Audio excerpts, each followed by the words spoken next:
Hari ini kita akan belajar kembali kebenaran firman Tuhan. Bapak Ibu buka bersama saya di Matius pasal yang ke-15 ayat yang ke-18. Perhatikan baik-baik.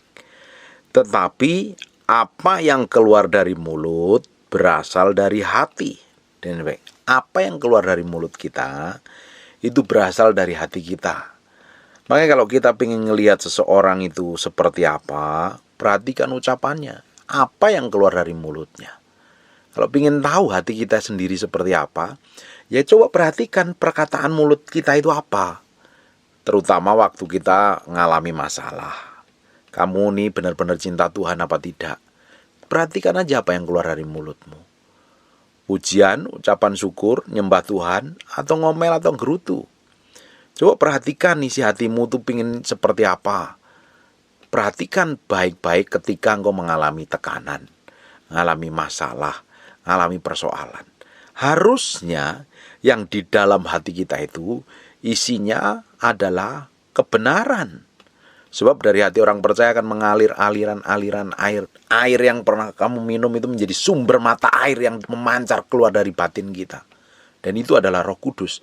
Kalau di dalam diri kita isinya Tuhan, pribadi Tuhan, pribadi Roh Kudus sendiri, yang manifestasi keluar dari mulut kita, firman loh. Bukan perkataan yang buruk, perkataan yang jelek. Saya temuin ada beberapa orang itu yang mudah sekali menghakimi dan menilai orang lain. Merasa dirinya paling benar, merasa dirinya paling suci, merasa dirinya paling berkenan di hadapan Tuhan. Tapi di sisi lain, hatinya sebenarnya busuk dan jahat. Karena apa? Kok bisa seperti itu? Lihat saja, perhatikan saja apa yang keluar dari mulutnya. Kalau yang keluar dari mulutnya itu busuk dan jahat, otomatis dalam hatinya juga busuk dan jahat. Sekarang buka di Yohanes pasal yang ke-7 ayat yang ke-38. Barang siapa percaya kepadaku seperti yang dikatakan oleh kitab suci, dari dalam hatinya akan mengalir aliran-aliran air hidup. Yang dimaksudkannya ialah Roh Kudus yang diterimanya oleh mereka yang percaya kepadanya. Perhatikan baik-baik. Kalau kita percaya dengan Yesus, kita percaya Yesus sebagai Tuhan dan Juru Selamat kita, yang kita sembah dan kita layani siang dan malam, harusnya yang mengalir, memancar keluar dalam kehidupan kita adalah Kristus. Makanya kitab Amsal ngomong, jagalah hatimu dengan segala kewaspadaan, sebab dari sanalah terpancar kehidupan. Yang memancar dari kehidupan kita adalah Kristus. Orang bisa melihat Tuhan yang manifestasi melalui kehidupan kita. Kalau itu yang di dalam hati kita.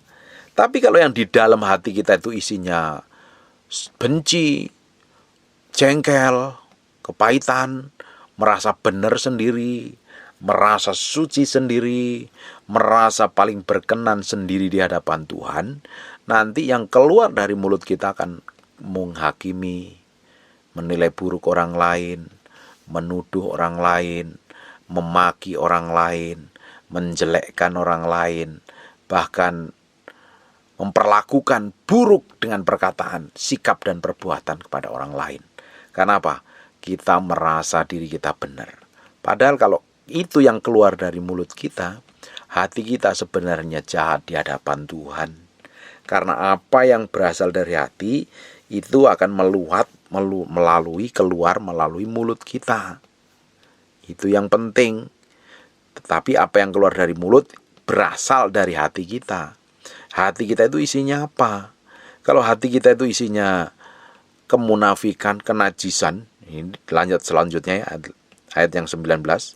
Kita mulai baca ayat 18. Tetapi apa yang keluar dari mulut orang, dari mulut berasal dari hati, dan itulah yang menajiskan orang. Karena dari hati timbul segala pikiran jahat. Hati kita ini kalau nggak diperbaharui dengan firman setiap hari, ini kalau Alkitab ngomong hati ini selalu berbicara tentang jiwa bisa, manusia roh kita juga bisa. Timbulnya pikiran jahat, pembunuhan, perzinahan, percabulan, sumpah palsu, dan hujat. Itulah yang menajiskan orang. Kita harus tahu, kita harus sadar diri kita sendiri di hadapan Tuhan. Apa yang selama ini keluar dari mulut kita? Kalau kita ini bisa kelihatannya ya, bisa pelayanan, bisa melakukan aktivitas rohani, rajin beribadah, kelihatannya baik di depan orang, tapi mulut kita itu jahat, ketus, buruk, jelek, berarti yang di dalam hati kita belum benar dan perlu bertobat di hadapan Tuhan loh. Coba dicek masing-masing saja. Bapa yang keluar lebih banyak keluar dari mulut kita kepada pembantu kita, kepada sopir kita, kepada pegawai kita. Yang keluar lebih banyak apa? Perkataan yang membangun, perkataan yang busuk, menjelekkan, merugikan, atau perkataan yang benar-benar mengubahkan hidup kita, mengubahkan orang lain, semakin ditarik menjadi serupa segambar dengan Tuhan. Kalau yang keluar dari perkataan mulut kita ini bukan dari kebenaran, artinya yang di dalam hati kita perlu dikuduskan kembali, disucikan kembali, dan kita perlu bertobat balik kepada Tuhan. Harusnya setiap orang percaya yang keluar dari mulutnya isinya puji-pujian, pengagungan, kebenaran, mazmur, dan firman Tuhan. Fungsinya dan tujuannya untuk membangkitkan orang semakin hari semakin cinta Tuhan. Tapi pada realitasnya sampai hari ini, yang keluar dari mulut orang biasanya nggak jadi berkat bagi banyak orang lain. Apalagi kalau yang sudah pelayanan gampang menghakimi dan menilai orang lain. Menuduh orang lain melakukan A, B, C, D, E, F, G, H. Dan dirinya sendiri merasa benar padahal hatinya busuk dan jahat. Itu yang Tuhan tidak mau. Tuhan tuh mau apa yang di dalam hati kita itu bersih, kudus, dan tak bercacat celah. Berkenan di hadapan Tuhan, menyenangkan hatinya. Kalau Tuhan dapatin hati kita ini semakin hari semakin menyenangkan hatinya, semakin melakukan seperti yang Dia mau, pasti mulut kita dipakai menjadi berkat. Bukankah harusnya karakter kita ini yang di dalam ini isinya kebenaran firman Tuhan, sehingga yang manifestasi keluar adalah nilai-nilai kerajaan Allah, perkataan kebenaran firman Tuhan.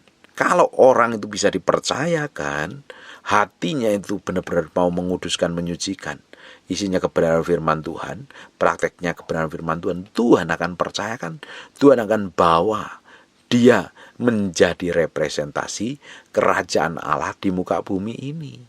Nah, kita mesti sadar diri nih, mulut kita ini banyakan ngomongnya apa hari ini. Kalau mulutnya banyak ngomongan busuk, berarti hatinya busuk. Kalau hatimu busuk, nanti perkataanmu tidak membangkitkan orang, tapi membuat orang lain kepahitan, membuat orang lain sakit hati, membuat orang yang terluka. Kita itu bisa ngomong seenak perut kita sendiri tanpa sadarin kalau perkataan kita itu melukai orang loh. Kalau kita nggak peka, dan kita merasa benar dan cuek saja, artinya engkau perlu bertobat balik kepada Tuhan loh. Hatimu terlalu kebal, hatimu terlalu bebal. Butuh Tuhan memberikan hikmat, pengertian, dan pengetahuan supaya memiliki kepekaan kembali, berjalan seperti apa yang Tuhan mau. Kalau hati kita ini kebal, hati kita ini terlalu degil, hati kita itu terlalu busuk gitu ya, kita bisa ngomong apa saja, gak peduli melukain orang lain, menyakitin orang lain, kita bersikap seenak kita sendiri dan tetap merasa benar loh. Kalau sudah seperti itu, artinya hatimu busuk dan perlu bertobat balik kepada Tuhan. Kalau kita ini melakukan semua kejahatan yang menyakitin, merugikan orang lain, memperlakukan buruk orang lain, ngomong sembarangan seenak perut sendiri dan tidak mau peduli dengan orang lain, dan kita tetap merasa benar, merasa pintar, merasa hebat, dan merasa berkenan di hadapan Tuhan, artinya hatimu busuk dan perlu bertobat. Minta Roh Kudus koreksi, minta Roh Kudus murnikan.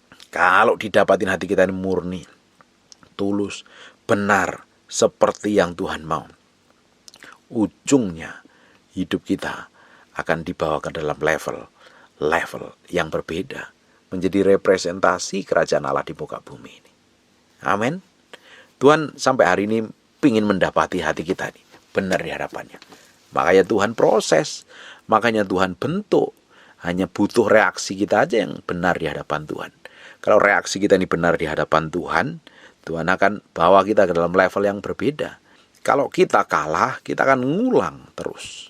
Karena kita belum didapatin tepat seperti apa yang Tuhan mau. Hari ini kita harus menyerahkan hati kita sepenuhnya di hadapan Tuhan. Sepenuhnya di hadapan Tuhan. Izinkan Tuhan memproses, memurnikan, membersihkan sebuah kejahatan, kebusukan dalam diri kita.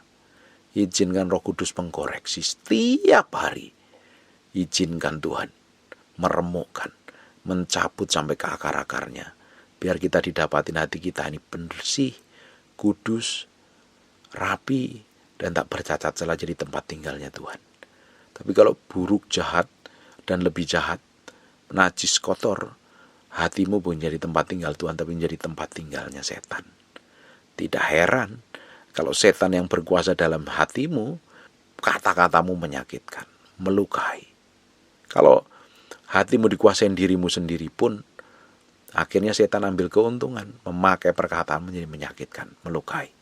Harusnya Tuhan yang bertahta, Tuhan yang memerintah, dan Tuhan satu-satunya yang tinggal di dalam hati kita.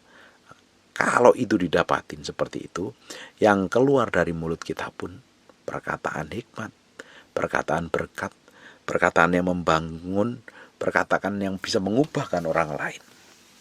Hari ini, ayo, coba koreksi sampai kedalaman batinmu sendiri. Lebih banyak memperkatakan apa? Yang keluar dari mulut kita apa? Kalau yang dari mulut kita kebanyakan busuk, jelek, jahat, pemarah, egois, keras kepala, dan sok-sokan, artinya hatimu buruk, jelek, dan jahat, dan harus bertobat. Minta Tuhan berikan hati yang baru, jadi tempat tinggalnya Tuhan, supaya dia semakin hari semakin bertahta dan berkuasa, menguasai hidupmu, dan membawa kamu ke dalam level kekristenan yang berbeda, berkemenangan di dalam Kristus, menjadi representasi dari kerajaan surga, dan hidup kita mencerminkan kemuliaan Tuhan di muka bumi ini. Amin. Jagalah hatimu dengan segala kewaspadaan, sebab dari sanalah terpancar kehidupan. Pengen memancarkan kehidupan, jaga hatimu, isi dengan kebenaran firman Tuhan. Kalau pengen hatimu busuk, jahat, ya kamu melakukan seperti yang kau mau, otomatis setan ambil keuntungan.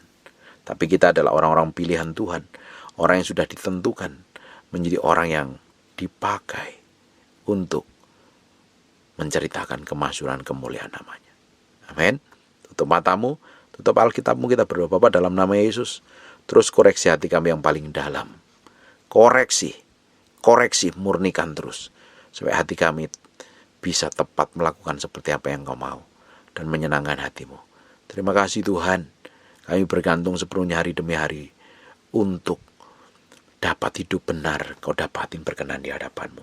Kami butuh Engkau, kami butuh Roh Kudus. Kami percaya yang memancar keluar dari hidup kami adalah kehidupan, karena ada Roh Tuhan. Dan kami percaya dalam hati kami dipenuhi dengan Roh Kudus, sehingga perkataan yang keluar dari mulut kami pun perkataan berkat yang membangkitkan, menjamah orang. Terima kasih Tuhan, kami kembalikan segala hormat, pujian, pengagungan buat Raja kami yang Maha Mulia. Terima kasih. Dalam nama Yesus, Hamba-Mu juga berdoa untuk orang-orang yang sakit. Tuhan, oleh bilur Yesus, oleh darah jadilah Engkau sembuh. Tuhan tolong, Tuhan tolong. Aku lepaskan urapan kesembuhan ini. In Jesus name, in Jesus name. Dalam nama Yesus, haleluya. Amin. And God bless.